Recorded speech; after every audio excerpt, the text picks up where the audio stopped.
Bonjour, ravi de vous retrouver pour cette nouvelle vidéo hebdomadaire donc, consacrée à l'analyse des différents indices et puis d'une série d'actions. Donc au niveau du CAC 40, on a continué sur le chemin sur lequel on était depuis la mi-octobre. Donc on a cassé résistance après avoir validé les soutiens. On est allé chercher les 7000 points. 7000 points, c'est pas vraiment un point précis. Le record de 2000 également, c'est pas un point précis, hein. On rappellera évidemment que le CAC 40 est sans les dividendes, donc on ne peut pas comparer le CAC 40 d'aujourd'hui au CAC 40, aux 7000 points, enfin 6900 et des brouettes de 2000. Il faudrait regarder le CAC 40 avec dividendes réinvestis. Et là, évidemment, on est bien au-delà des records de 2000, grâce notamment aux dividendes. Le mot important, c'est réinvesti, hein. C'est ça qui fait les intérêts composés.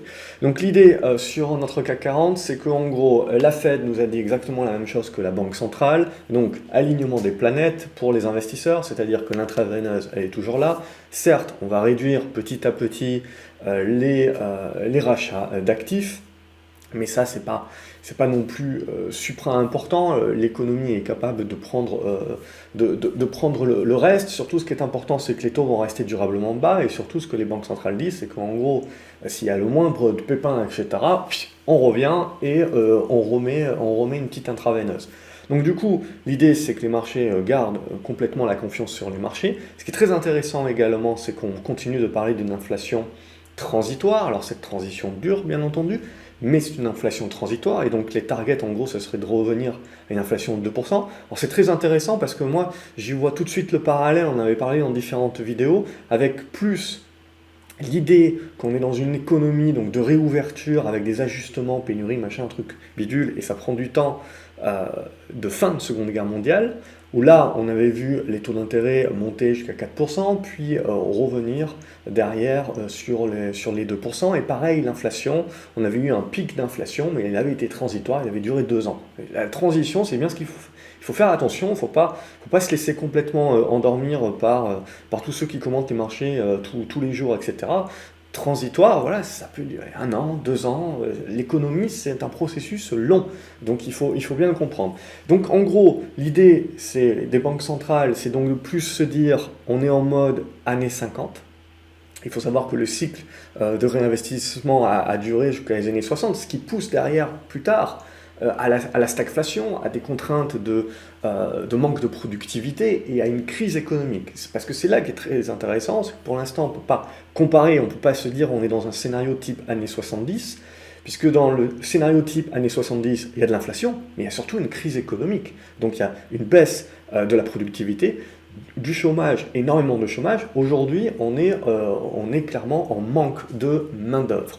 Donc tout n'est pas comparable. Donc ça, c'est ce qui sera intéressant évidemment et au fur et à mesure. Ce qui est très intéressant également, c'est que au niveau des entreprises, évidemment, il y en a plusieurs qui commencent à avoir des marges qui sont rangées par l'augmentation des prix de la production, donc la hausse des matières premières. Or, ce que l'on voit depuis une semaine, 2 semaines, c'est que ces matières premières soufflent. Alors, ce qu'il faut faire très attention, et on fait de l'analyse graphique, donc vous devez bien en avoir conscience, c'est que ces matières premières-là sont en train de souffler, en fait, elles sont en train de faire des prorata et des retracements par rapport à leur hausse qui avait été vive, hein, déficit d'offres, pic au niveau des prix. Donc l'offre est en train de rattraper le coût, donc on est en train de faire souffler tout ça, et on va trouver un point d'équilibre, et ça va construire. Et c'est là où ça sera intéressant. Est-ce qu'on construit pour repartir de plus belle, auquel cas le côté inflation transitoire des banques centrales prend un coup dans l'aile, on continue d'avoir de la pression sur les prix à la production, et en sus, on a une normalisation de la croissance économique, donc moins de croissance, et donc du coup, moins la capacité pour les entreprises de pouvoir accepter, sans rogner leur marge, ces hausses de prix de la production. Et donc du coup, évidemment, en termes de valorisation, ça commencera à coincer.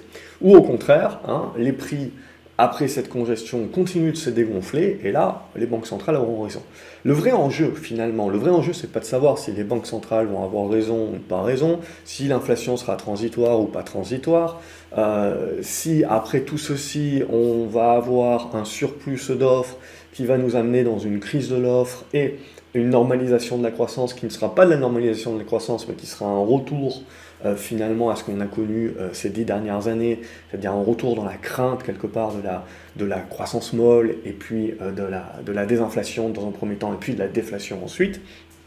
Donc là, vous comprenez bien un petit peu qu'il y a tous les scénarios qui se mêlent en sinusoïdal et qu'on ne peut pas décider comme ça tout de suite. Donc ça va venir au fur et à mesure. Mais bon, on rentrera plus dans le vif du sujet. J'avais fait de toute façon depuis une année un paquet de vidéos sur ce sujet-là, donc n'hésitez pas à vous les repasser, ou s'il y en a qui vous ont marqué, qui vous ont intéressé, à rajouter les liens dans les commentaires pour que ça puisse aider d'autres personnes qui veulent les retrouver plus facilement, etc. Donc n'hésitez pas à partager également diverses vidéos que vous avez pu voir et qui ont pu vous apporter, puisqu'on avait parlé de tous ces différents scénarios également. Et donc là maintenant, on est en attente, on rentre, je pense, on rentre dans la phase de normalisation, on est en attente de pouvoir choisir ensuite le prochain scénario. Donc du coup, si on en revient à nos graphiques, là aussi ils nous disent des choses intéressantes, c'est alignement des planètes, en gros on reste gratuit, donc on y va. En plus, il y a Pfizer qui a trouvé un nouveau traitement, donc ça a aidé à faire le rattrapage qui manquait au CAC 40, c'est-à-dire les valeurs cycliques, et les valeurs qui étaient liées notamment à la réouverture économique, donc au tourisme, l'immobilier commercial, ce genre de choses-là. Donc on a toutes ces valeurs-là qui étaient dans des belles congestions depuis quelques semaines, et donc qui valident ça. C'est ça qui est le plus magique, quelque part, entre guillemets, quand on regarde un graphique, c'est qu'on a toujours cette impression que la news tombe pile poil quand il faut. Une fois qu'on a fait la congestion et qu'on était prêt au break, on a la news qui tombe. Donc c'est ça aussi qui est très intéressant. C'est pas on fait rien, ou on est dans une tendance baissière et puis pouf, d'un coup il y a une news qui part et donc ça part d'un coup. Non, là on avait déjà des congestions, c'est comme si on avait déjà une anticipation du marché qui s'était réalisée au fur et à mesure. Donc au niveau du CAC 40, donc du coup ça c'est bien parce que on avait eu l'aide donc des pétrolières pendant la phase de consolidation du luxe qui nous avait permis de garder la tête hors de l'eau pendant ces mois de septembre-octobre. Puis le luxe est reparti de plus belle. Et maintenant, on a les valeurs cycliques également qui se rajoutent à la pelle. Et donc, du coup, c'est ce qui nous permet d'aller chercher donc, ce nouveau record au-delà des 7000 points, mais pour autant 7000 points, c'est pas un point majeur, on peut éventuellement aller plus haut, hein, 7002, 7003, mais potentiellement on ne le fera pas en un seul coup, hein, il va falloir également reprendre du souffle, parce que la problématique c'est que si on monte trop vite, trop fort, trop haut, la problématique c'est qu'on va s'asphyxier, manquer d'oxygène, c'est quand un alpiniste gravit une montagne, s'il ne fait pas des pauses intermédiaires, il ne donne pas le temps à son corps de s'acclimater, et donc il risque quelques problématiques. Donc pour le marché, c'est la même chose. Si on monte trop vite, trop fort, à un moment donné, on va manquer de souffle, etc. Et il faudra d'autant plus descendre rapidement, donc faire une consolidation au prorata, pour revenir chercher un petit peu du souffle plus bas. Au contraire, si on ne monte pas trop vite, trop fort, on peut faire des consolidations plus douces et repartir, et ainsi de suite. Donc là, c'est l'enjeu, je serais tenté de dire, de ces prochaines séances. On est en tendance haussière, c'est indéniable, c'est haussier point barre, tant qu'on va être au-dessus dorénavant de ce gap ici. Ce gap ici, à mon avis, c'est un gap qu'on ira refermer et tester en termes de soutien, donc aux alentours de l'ancien sommet de l'année 2000. Et donc en gros, pour moi, il n'y a pas de crainte en tant que tel à ce stade-là. Si ça fait de la consolidation, ça serait sain, ça permettrait de souffler, tant que, voilà, je dis, on reste au-dessus de ce gap ici. En tout cas, à court terme. Ça, c'est pour l'idée. Au niveau du Nasdaq, même chose, hein, même chose sur le Nasdaq. On avait le biseau descendant qu'on casse par le haut, on casse la résistance horizontale, on casse l'ancien sommet, et là, on est en train de monter en mode exponentiel. Alors, potentiellement, on peut continuer, hein, je veux dire 16005, etc. On peut continuer, mais là aussi, même problématique de l'alpiniste, à un moment donné ou à un autre, il faudra bien reprendre son souffle. Là, on a cassé quand même une oblique d'un ancien canal, donc ça passe à l'as. Si jamais on doit reprendre notre souffle, hein, le niveau de soutien, dorénavant, il est là, aux alentours des 15 700 points. euh, et tant qu'on va rester au-dessus, donc, eh ben, on reste positif sur la tendance. Ce qu'on notera également sur le Nasdaq, c'est les volumes, hein, des gros volumes, hein, toute cette semaine. Donc il ne faut pas oublier également qu'un des moteurs du marché, ce sont les flux. Il ne faut pas oublier, on avait pu le rappeler dans diverses vidéos également, qu'on se retrouve avec du consommateur qui consomme, mais en plus qui arrive à conserver les mêmes niveaux d'épargne. Donc toujours énormément d'épargne chez le consommateur. Et on arrive donc sur cette fin d'année, qui est en règle générale le moment où on se pose des questions, pour réallouer ces investissements, surtout dans un monde inflationniste, etc. Donc on retrouve donc énormément de flux, énormément de liquidités, et en plus de ça, les entreprises également, énormément de liquidités, fusion, acquisition, rachat d'actions, donc tout ça, ça fait énormément de demandes sur le marché. Et donc on est en train de passer en mode exponentiel dorénavant. Donc voilà, il va falloir s'attendre à un moment donné à ce que ça soit volatile, hein, que ce soit un peu plus erratique, mais on reste dans la tendance haussière indéniablement, à ce stade en tout cas. On ne peut pas dire le contraire. On peut faire un petit tour sur le côté des taux, donc on continue de détendre l'affaire, donc ça c'est l'obligation à 20 ans. Donc on continue d'être dans la figure, celle que j'ai plus l'habitude de regarder c'est celle à 10 ans, donc on en avait parlé, on est venu chercher le support, on est en train de venir chercher la résistance, donc là on joue à plein la détente. Ce qui va nous intéresser maintenant, c'est ce qui se passe ici. Hein, on en avait parlé déjà les précédentes semaines, c'est ça maintenant qui va nous intéresser. C'est soit on est en capacité de vraiment casser par le haut et donc de relancer une pleine détente, mais auquel cas je mettrai un bémol, ça sera de dire attention parce que si on a une pleine détente aussi, donc c'est le côté, on valide plutôt le côté transitoire, mais il ne faudrait pas qu'on tombe dans l'autre excès, qui est de dire à un moment donné, oui, mais on valide aussi une normalisation plus forte de l'économie, donc une baisse plus forte de la croissance. Hein. On parle de décroissance, on ne parle pas de plus de croissance du tout, mais d'une baisse en fait de la hausse de la croissance. Et donc là, ça commencera un petit peu à coincer au niveau des valorisations des valeurs de croissance. Auquel cas, ou sinon, on casse par le bas, et là, on remet l'inflation sur la table, on ne croit plus la Fed se trompe, blablabla. Pour l'instant, on en avait parlé dans les précédentes vidéos, le meilleur des deux mondes, c'est quoi? Le meilleur des deux mondes pour les actions, c'est de rester dans ce ventre mou. Tant qu'on reste dans ce ventre mou, on n'a pas cette peur frénétique à ce stade de l'inflation et on n'a pas non plus une peur frénétique de « oh mon Dieu, la croissance est en train de s'effriter ». Et donc on reste dans le meilleur des deux mondes en fait. Vous avez des risques, on continue d'avoir des risques bien entendu, mais je veux dire Evergrande, la contamination, tous ces trucs, etc. Vous avez beaucoup de risques, mais globalement le marché est dans un mode tendance, rouleau compresseur, et il est dans la capacité de monter contre un mur de crainte. Alors, bien sûr, ces risques reviendront à un moment donné ou à un autre, mais comme je dis souvent, vous avez toujours des mauvaises nouvelles, mais là où un marché est fort, c'est quand il est capable de monter même avec des mauvaises nouvelles. C'est à ça qu'on reconnaît un marché fort, et il faut en aucun cas se faire complètement avoir par le bruit de marché.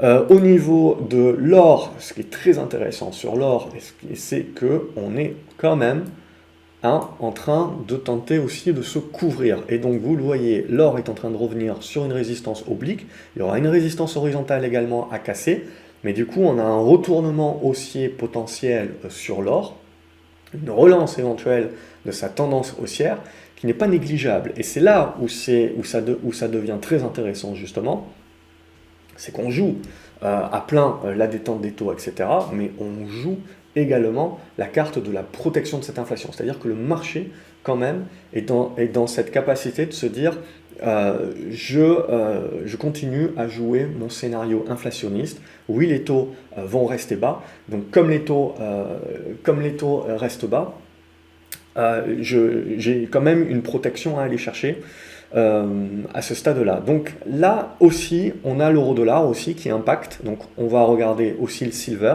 qui est dans une épaule-tête, épaule inversée éventuellement. Et donc c'est surtout la zone, comme d'habitude, on en parle déjà depuis de nombreuses semaines, 25-26 $ à casser pour jouer le retournement également sur l'argent. Et sur l'euro-dollar, on continue d'être dans les mêmes biseaux descendants, vous le voyez, on continue d'être dans un dollar fort à ce stade-là, mais on est en train de venir travailler des zones de support. Donc on continue de zigzaguer, et sur cassure des 1,17, on validera éventuellement un rebond intermédiaire de l'euro à ce stade-là. Mais il n'y a pas vraiment de changement de paradigme, sauf si on casse par le bas ici. Et donc que l'on invalide la tendance qui avait été donnée il y a une année, à l'été 2020. Et là, on invaliderait, et donc là, on aurait vraiment un scénario dollar fort qui prendrait le pendant. Mais pour l'instant, ce n'est pas le scénario que je privilégie. Pour moi, on est revenu sur la zone de soutien, on est en train de la travailler. Je pars plutôt du principe que on jouera à un moment donné le retournement et la cassure de ce biseau descendant par le bas. C'est peut-être pas encore le moment, mais c'est ça qu'on peut jouer. Et évidemment, donc, l'or, l'argent peuvent aussi, quand on a énormément de liquidités, on peut à la fois jouer les actions et à la fois jouer de la protection. On n'est pas dans un mode arbitrage. Peut-être que cet arbitrage viendra plus tard, justement, éventuellement, si le dollar s'affaiblit avec la cassure de ce biseau descendant par le haut. Et pour l'instant, nous n'y sommes pas encore. On va regarder donc les actions dorénavant, avec là aussi donc pas mal de choses intéressantes. Avec donc, comme on l'indiquait en introduction de cette vidéo, on a Accor donc, qui nous a fait un joli break haussier. Donc on voit, on était dans une belle congestion, déjà on était dans une bonne amélioration, dont on avait déjà parlé en septembre, une bonne congestion ici, et là, poum poum poum, ça break. Alors éventuellement il y aura un pullback, je pense qu'on peut aller chercher les 35 €, alors 34,70 € pour être un petit peu plus précis. Et ou sinon, donc, avec cette zone de support aux alentours des 32 €, c'est positif. L'aéronautique également, donc les aéroports en premier lieu. On était dans une belle congestion sur ADP déjà depuis de nombreuses semaines. On finit par casser par le haut. Là aussi, on est en train de revenir dans cette 11e zone de résistance, mais au-dessus des 118 €, on va rester positif. Les compagnies aériennes également, donc Air France, qui avait amélioré sa tendance déjà depuis le début de la semaine avec un beau gap, qui n'avait pas été refermé, donc ça c'est un signe assez fort. Et donc on a le retournement qui continue de s'acter. On arrive là sur une résistance oblique qui nous créera peut-être une congestion, mais le retournement petit à petit est en train de s'acter. Mais pour vraiment le valider, vous le voyez, il va falloir casser cette zone des 4,80 €, 4,90 €. On a également du mieux au niveau de l'automobile et des équipementiers également, avec ACOEL ici par exemple, vous voyez, qui casse. Mais vous avez Pomme aussi qui est pas mal, Valeo qui avait déjà amélioré sa situation, on en avait parlé il y a plusieurs semaines de cela, Forcia également. Et donc ACOEL qui est un petit peu plus en retard, mais qui est en train là de créer un premier break avec cette zone des 25 € qui est la zone de résistance horizontale. Au niveau des marchés américains, là aussi les marchés américains avaient pas mal profité de Tesla et compagnie pour bien booster, et il manquait les retardataires. Et au niveau des retardataires, eh bien, on a Amazon, on le sait parce que Amazon ne fait rien depuis une année, et là on a donc une petite oblique, etc., qui est en train d'être cassée par le haut. Alors peut-être qu'il y aura un pullback, etc., mais en tout cas on a un retour sur Amazon à ce stade-là qui donne à nouveau un signal acheteur et qui certainement a encore un petit peu de grain à moudre pour aller chercher ce gap ici. Et en tout cas là aussi on a un retournement haussier qui s'est effectué sur Amazon au-dessus des 3400 $. Est-ce qu'Apple rejoindra la partie ?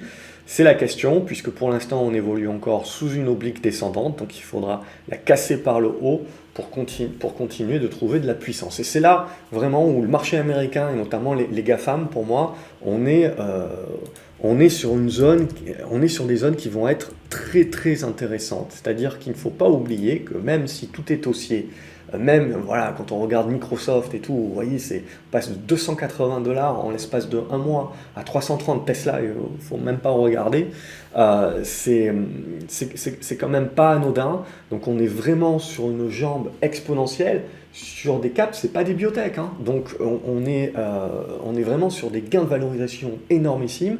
Donc voilà, il ne faut pas non plus négliger le risque de volatilité qui peut en découdre. C'est ça aussi qui sera important à prendre en compte dans les prochaines semaines, c'est qu'on peut se retrouver avec pas mal de volatilité tout en restant dans les tendances haussières. mais parce qu'on va avoir besoin aussi de reprendre son souffle. Au niveau de ArcelorMittal, là, on est en train de reprendre le souffle également, hein. Donc on est en train de revenir sur la zone de soutien à ce stade-là, donc on a une nouvelle fois buté sur la zone de résistance, mais donc on a notre belle figure en triangle. Si j'enlève les niveaux intermédiaires, vous voyez le triangle ascendant, parce que c'est ça aussi qui est intéressant sur beaucoup de valeurs, c'est que autant pendant cet été-automne, on a validé les supports obliques, autant là maintenant, avec ces relances, on est en train de valider les résistances, très souvent horizontales, ce qui nous permet en fait de valider les figures qui vont nous occuper ces prochaines semaines. Au niveau d'Atos, il n'y a toujours pas grand chose à se mettre sous la dent, hein. C'est plutôt en train de dégrader, hein, sous les 45 euros. Donc voilà, d'un point de vue purement graphique, il n'y a rien, c'est neutre, et donc on est en attente tant qu'on ne casse pas les 47 euros.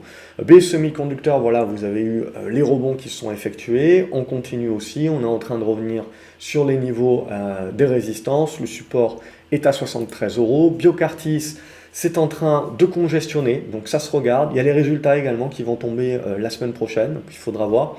C'est un petit peu binaire, hein, comme pari, mais si jamais ça casse par le haut, ça serait plutôt pas mal parce que la figure est assez longue, donc ça serait un signal encourageant pour la suite. Au niveau de Bonduelle, on est également dans une forme de congestion, vous le voyez, on est en train de valider une zone de support aux alentours des 21,50 €, et donc maintenant le signal viendrait, hein, de la cassure de cette zone des 22, 22,50, 23 euros, on aurait un retournement haussier qui se validerait. Au niveau de CGG, on a joué à se faire peur, mais on arrive à tenir le soutien. Surtout les deux dernières séances se permettent de revenir valider la zone de soutien aux alentours des 65-66 centimes d'euros. Donc tant qu'on va la tenir, on va rester positif. On a un petit gap ici sur la zone des 70 centimes d'euros qui peut servir de premier objectif. Et sinon, on continue d'être dans la même figure de congestion. Donc il faudra s'affranchir pour réellement valider un retournement moins de risque. Pour l'instant, il y a beaucoup de personnes qui sont frustrées sur ce genre de configuration, mais c'est normal, entre guillemets, puisque vous n'êtes pas moindre risque, hein, on n'est pas dans une tendance moindre risque, vous êtes dans une tendance qui est en train de se construire. Et qui dit construction, dit zigzag, donc c'est pas des trucs qui partent d'un coup, etc. Ça peut arriver, bien entendu, mais dans la majorité des cas, c'est pas le cas, ça demande beaucoup de zigzag. Donc du coup, c'est normal d'avoir l'impression de se faire balader, c'est une construction. Donc maintenant, ce qui va nous intéresser, c'est de redéborder la zone des 70 centimes d'euros pour se remettre dans la partie haute de cette figure en triangle symétrique. Et là, vraiment, le jour où on déborde ça, là, on validera le retournement haussier beaucoup plus durable, ou en tout cas avec des probabilités de durabilité supérieures, de retournement sur CGG, ok? Donc ça ne se fait pas du jour au lendemain. Claranova, là c'est baissier, la seule chose qu'on peut se dire, c'est qu'on est sur une zone, là aux alentours des 5 euros, 5,10 €, une zone de soutien, qui peut éventuellement émettre une réaction, mais là aussi, ça aura besoin de construire. Donc on peut avoir des réactions assez vives, et ensuite avoir le pullback et se servir en fait de la cassure des 5,50 € comme de support pour accumuler la position, si on veut éviter de trop anticiper. Mais là voilà, il y aura là aussi il y a du chemin à faire. Covivio Hôtel, comme la plupart des foncières qui sont liées à la réouverture économique, etc., et à l'impact Covid, là vous le voyez, est en train de valider également son retournement. Alors il n'y a pas beaucoup de volume là-dessus, mais je vous le montre pour la configuration graphique. Vous avez la même chose sur Unibail, vous avez la même chose sur Clépierre, je pense que je l'ai sélectionné aussi, Clépierre. Hop, elle est là. Voilà, on a la même chose avec une belle amélioration, mais vous voyez, c'est ça qui est le plus intéressant, l'amélioration elle est là. Et là on a la congestion, et là on a la validation de l'amélioration avec la confirmation de l'ancienne résistance qui devient support, donc cette zone des 21 euros. C'est ça, voilà, qui vous permet d'avoir des repères. Au niveau des bancaires, on continue d'être haussier, on continue de surperformer, Société Générale, BNP et compagnie, les assurances également, AXA, CNP qui s'est fait racheter. Mais voilà, l'idée maintenant c'est de dire, on commence à arriver sur une zone un petit peu de pagayage. Pas de remise en cause évidemment de tendance haussière, mais on pagaille un petit peu et on va voir éventuellement comment on va construire. Donc c'est pour ça que l'utilité pour que le CAC continue de monter, on l'a vu, ça a été le luxe bien entendu, mais surtout les valeurs cycliques qui étaient en retard, qui étaient un petit peu en mode déchet dernier de la classe, mais comme c'est des petites pondérations, ça impacte pas trop quand vous avez le rouleau compresseur de luxe qui se met en marche. EDF, ça continue de rester positif, mais ça consolide un petit peu à plat. Rien de bien méchant, je dirais, tant qu'on tient la zone des 12 euros. Vous avez Eiffage également qui est en train de tenter de sortir d'une très très longue congestion. Donc là aussi, hop, Vinci, pareil, c'est en train de casser par le haut. Donc Eiffage, là, vous voyez, cassure par le haut qui est en train de s'effectuer. Engie, la cassure avait déjà eu lieu, donc on n'est pas à l'abri également de revenir faire une consolidation, mais au-dessus des 12 euros, comme pour EDF, on va rester positif sur le retournement de place. Là, c'est des valeurs un petit peu de fonds de portefeuille, il y a du rendement et compagnie, c'est de la bonne protection sur ces valeurs utilities.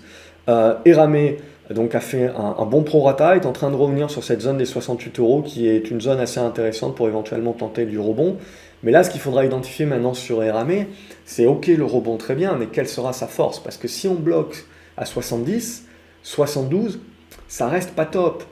Il faudrait avoir la capacité de tout recasser par le haut, faire le pullback et relancer. Et là, vous relancez. Là, il va falloir que Eramé nous prouve des choses. Pour l'instant, pour moi, le retracement est un petit peu profond et surtout de manière très vive, contrairement à ici où il était construit.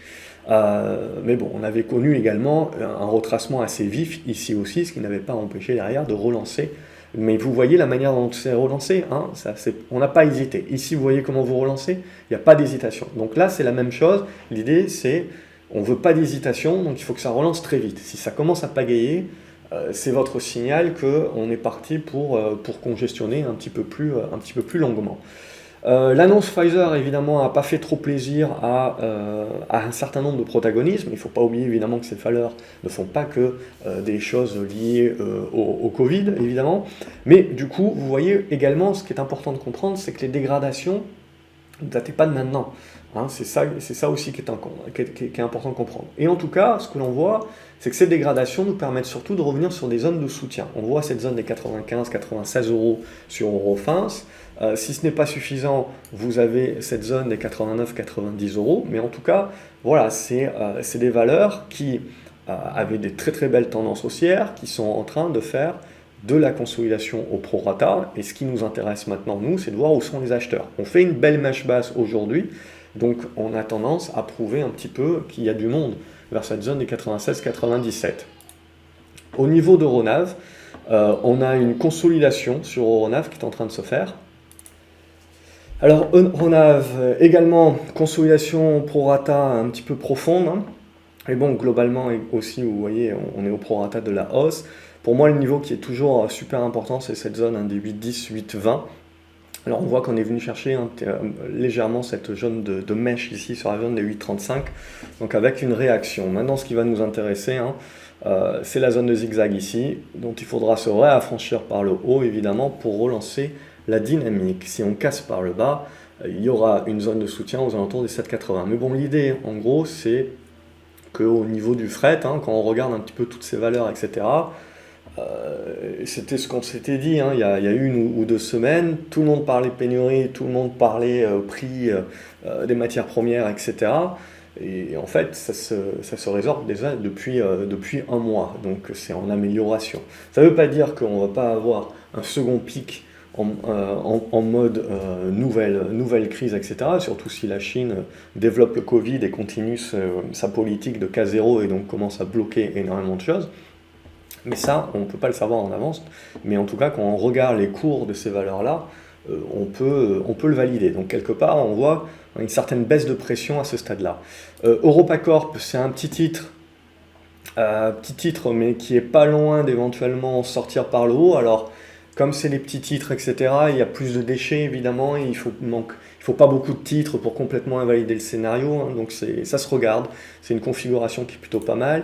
Galapagos a sorti les résultats ce matin, ils ont été plutôt acceptés par le marché pour aller chercher, en fait, le niveau de résistance qui était voulu, c'est-à-dire ce niveau des 49,50 € et des brouettes, et on est revenu chercher l'oblique résistance qui devient support à ce stade-là. Donc il faudra valider, ça reste un titre en construction de retournement, donc c'est normal qu'il y ait de la volatilité, c'est normal qu'il y ait du zigzag, et potentiellement, c'est normal qu'il y ait plus de probabilité de déchet, c'est-à-dire si ça recasse tout par le bas, scénario caduc. Genoway également, agréablement surpris par Genoway, c'est une valeur que j'ai en portefeuille depuis très longtemps, et à chaque fois qu'elle avait fait des pics haussiers, c'était dans des types de volumes assez réduits, et puis surtout ça se vidait très rapidement. Alors que cette fois-ci, on tient quand même plutôt pas mal, on a des bons pics de volume, hein, on arrive à bien tenir les hausses, donc c'est plutôt propre, j'ai envie de dire, même si bon, à ce stade-là, ça reste encore un petit peu erratique parce que c'est une valeur où il n'y a pas énormément de liquidité,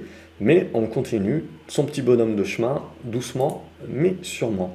GL Events, ça continue d'être positif, hein, on avait parlé de cette cassure d'oblique ici, vous avez eu la petite consolidation, la relance qui est en train de s'effectuer. Quel type d'objectif on pourrait avoir là-dessus?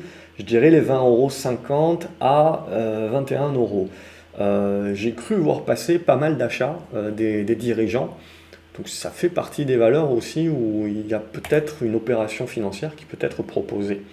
Harmony Gold, donc on a vu au niveau de l'or, on a ce retournement éventuellement qui se mettrait en place. Les minières or n'avaient pas attendu puisqu'on avait déjà eu une nette amélioration à la fin du mois de septembre, début octobre. On avait eu une correction et un retracement de ce mouvement-là qui nous permet de revenir sur des zones de soutien. Et éventuellement, là, c'est là où ça va devenir intéressant, la capacité de relancer. Et donc, hop, on va commencer à pouvoir tracer nos figures, enlever les trucs un petit peu plus anciens, hop, comme ça, on nettoie bien, et donc on est capable de se focaliser sur ce qui nous intéresse ici, c'est la congestion qui va se mettre en place ici. Ça casse par le bas, coup d'épée dans l'eau, c'était pas ça que le marché voulait, en tout cas pas maintenant. Casse par le haut, là on recommence à jouer les minières. Clépierre, on l'a vu, LVMH, rouleau compresseur, hein, donc on avait vu déjà l'amélioration avec la cassure de cette oblique, congestion, cassure de l'horizontale et retour vers les sommets. Vers cette zone de retour vers les sommets, il faut s'attendre éventuellement à ce qu'on bloque un petit peu. Mais tant qu'on tiendra cette zone des 675 €, bon, ben on va rester là aussi dans des constructions de figures potentiellement plus larges, mais peut-être s'attendre à une phase de zigzag en consolidation. Morel et Prom est également en train de faire un retracement au prorata. On est sur un premier niveau support dont on avait parlé la semaine dernière aux alentours des 2,45 €, éventuellement toujours les 2,30 € hein, qui peuvent être une autre zone. Metabolic Explorer avait buté sur les 6 €, malheureusement on n'a pas su tenir les 5,40 €, donc c'est un petit peu léger. C'est pas mort de chez mort, mais je garderai un petit peu une faiblesse. Sinon, le niveau qui va beaucoup plus nous intéresser, c'est celui-ci, aux alentours des 5 €, 4,90 €, 5 € hein, dans cette zone-là, pour valider donc plutôt une figure, je dirais, en triangle ascendant, avec comme médiane cette zone des 5,50 €. Donc à moindre risque, il faudrait revenir au-dessus des 5,50 €, et là on pourrait rejouer le scénario de cassure par le haut de la figure. Digital, MGI Digital également, c'est une tendance qui est baissière, non moindre risque, mais on a une sorte de fin d'hémorragie comme ceci. Alors pour l'instant c'est un peu vite vu, mais on a une congestion qui se met en place.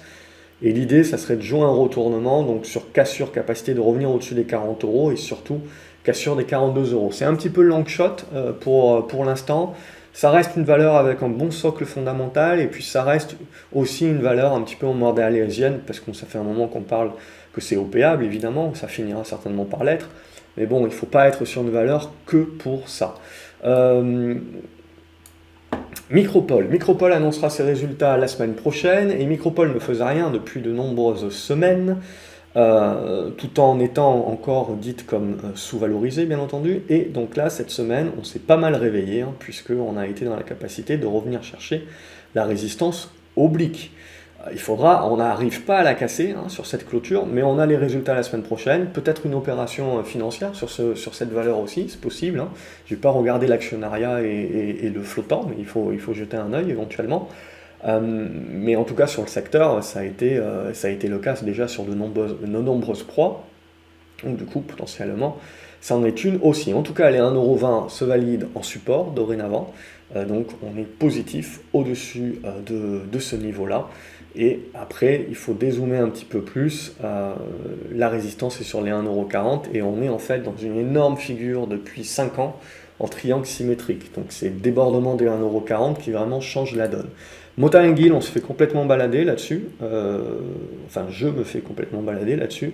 Voilà, toujours rien, tant que vous cassez pas sérieusement les 1,40 €, il n'y a toujours rien à se mettre sous la dent. Il faut un petit peu retracer la figure qui reste tout à fait valide. Mais voilà, on revient donc chercher la zone de soutien.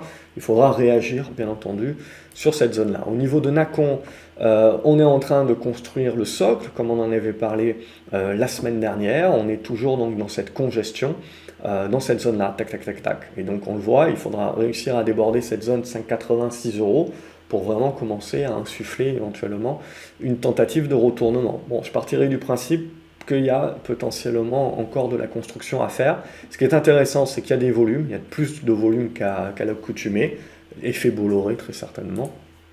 Novacite, il n'y a toujours rien à se mettre sous la dent, on est même en train de venir flirter avec le bas du biseau descendant, donc voilà, méfiance si on commence à trop casser, etc. De toute façon, la tendance est baissière, voilà, il ne faut pas forcer. Tout bonnement, on cherchera pas à forcer, de toute manière on le voit. Tant que Novacite n'annoncera pas une utilité du cash qu'ils ont, ces valeurs Covid comme ça aujourd'hui ne sont plus vues de la même manière pour les marchés, tout simplement parce qu'il n'y a plus grand-chose comme perspective. Au niveau d'Orange, donc bonne valeur défensive, bon rendement et amélioration de la tendance graphique, c'est ça qu'on cherche. Et donc là, on le voit, on n'est pas loin de casser par le haut l'oblique descendante qui nous permettra de nous revenir chercher les 10 € et de commencer à valider une tentative de retournement à la hausse. Voilà, ces types de valeurs, fonds de portefeuille également. Pharmagest aussi, ça se construit plutôt bien. Alors, il faut encore, on est en train de valider la sortie par le haut. Hein, on pouvait le tracer comme ceci, je nettoie un petit peu le reste du graphique. Donc on casse l'oblique, on est en train de revenir sur l'horizontale, à casser également, et on valide le retournement moindre risque. Prosus, c'est encore loin du retournement moindre risque, mais là aussi on construit, on est en train de revenir sur la zone de support à tenir. Méfiance, hein, si on ne tient pas, bon, il n'y aura pas de drame, mais ça repoussera un petit peu le délai. Donc là, il faudra réagir. Bon, on clôture au plus bas directement sur la zone support, c'est un petit peu léger. Le vrai signal qui sera vraiment important, c'est le jour où on casse cette zone des 78 €. Quantum Genomics également, comme beaucoup de biotech, est en train un petit peu de lâcher. Alors il reste des supports, il reste une tendance bien entendu, mais pour l'instant on n'a pas de réaction. Vous voyez, donc on est revenu chercher cette zone des 4,10 € qui était anciennement la zone de résistance et de support. On clôture quasiment au plus bas, pas de réaction, ouais, c'est pas terrible quoi. Donc il n'y a pas grand-chose à en attendre, je serais tenté de dire, à ce stade-là. Il va falloir attendre en fait que le marché nous valide très certainement le bas de la figure pour valider un biseau descendant. Et après, il faudra un petit peu sortir un cierge pour avoir une annonce de partenariat avant la fin de l'année. C'est toujours le côté binaire des biotech. Renault, donc du coup on a parlé pas mal des équipementiers auto en début de vidéo. Vous avez également les constructeurs, donc Renault qui se remet plutôt pas mal. À confirmer encore avec la cassure de l'oblique, et puis il faudra casser aussi l'horizontale plus tard des 35 €, mais en tout cas au-dessus des 31 €, un retournement qui commence à s'acter. Safran aussi, c'est nettement amélioré. Alors il faut que j'ajuste un petit peu tous les graphiques, tous les tracés qui avaient été faits il y a un petit moment. Voilà, bon, c'est un petit peu à l'arrache, mais vous avez compris l'idée. Ce qui est pour moi le plus intéressant ici, c'est qu'on est en train de se sortir, vous le voyez, de cette zone-là pour aller chercher cette zone-là et éventuellement congestionner dans cette zone. Et donc là, voilà, on est en train de se remettre dans le haut de la figure pour tenter de jouer le break qui nous permettra de revenir aux anciens plus hauts Covid. Donc on a un vrai rattrapage sur les valeurs qui étaient encore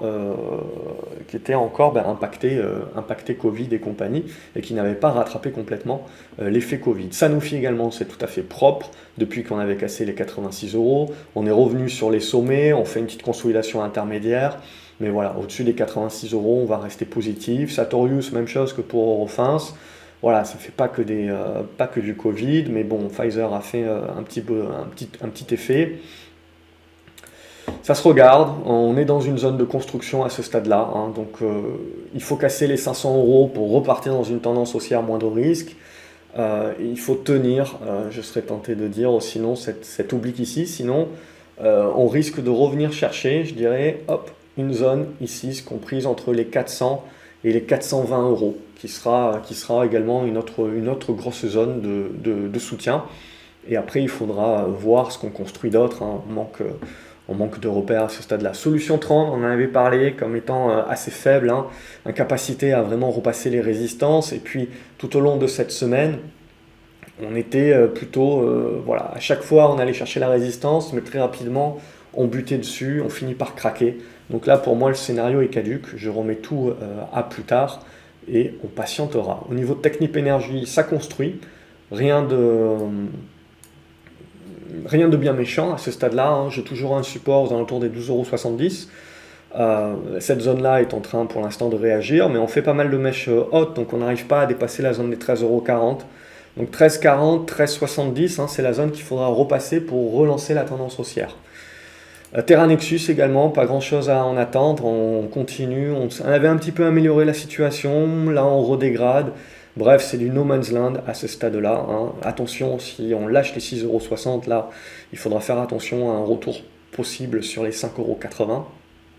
Et ou sinon, pour vraiment améliorer la situation, c'est toujours cette zone des 7,70 €, 7,80 € qu'il faudra réussir à franchir avant de vraiment avoir une amélioration de la tendance. Donc à ce stade-là, c'est plus de l'observation. Total Energy est en train de consolider, rien de bien méchant également, consolidation en mode tranquille, hein, ça reste très tranquille. Pas d'inversement de la vapeur de toute manière tant que vous allez tenir la zone des 41-40 €. Et à court terme, on a un petit support ici qui s'est dessiné sur les 42,70 €. Valourec également, la tendance n'est pas top, hein. Il y a les résultats le 17, je crois, quelque chose comme ça. Donc c'est ça que le marché jouera en mode pivot. Là, on est en train de jouer un petit peu avec le feu globalement. Voilà, cette zone de congestion. L'avantage, j'ai encore accumulé ma position là-dessus, évidemment c'est anticipé, ce n'est pas moins de risque. Mais voilà, l'idée c'est de se dire que là, le support est quand même pas très loin, donc si ça commence à lâcher avant les résultats, on peut éventuellement sortir. Ce qui m'intéressera, c'est de savoir si le marché va vouloir anticiper les résultats et donc acheter avant les résultats. Pour l'instant, ce n'est pas le cas, mais c'est encore un petit peu tôt. Faudra voir la suite. En tout cas, CGG, elle a de bonnes dispositions, donc pourquoi pas Valourec également. Et puis Valneva également, donc la news Pfizer qui fait un petit peu beaucoup de mal. On arrive à revenir pour l'instant et à tenir la zone de soutien. Donc à tenir, sinon on va revenir chercher, hein, ces zones ici, hein, où vous avez des supports intermédiaires. Et voilà, il n'y a pas grand chose de plus à se dire. On est là, si on commence à lâcher ici, on est derrière sur plus que du retracement et on casse un petit peu la dynamique. Mais bon, toujours est-il que d'un point de vue plus long terme, voilà, le gros support est là aux alentours des 15 €. Voilà ce que l'on pouvait dire cette semaine. Comme d'habitude, n'hésitez pas à lâcher un pouce en l'air, à vous abonner à la chaîne pour ne rien louper, à me dire ce que vous en pensez dans les commentaires et également quelle vidéo que je vous ai faite ces dernières semaines ou cette dernière année, d'un point de vue plus macro potentiellement, ou conseil un petit peu de trading vous a apporté. Mettez le lien dans le commentaire, ça pourra toujours aider d'autres personnes à naviguer peut-être dans la chaîne parce qu'il commence maintenant à y avoir beaucoup de vidéos et à peut-être retrouver les vidéos qui sont les plus intéressantes plus rapidement. En attendant, je vous souhaite un excellent week-end, je vous retrouve dans les commentaires et je vous dis à lundi sur graphcobourse.fr. Salut les graphes.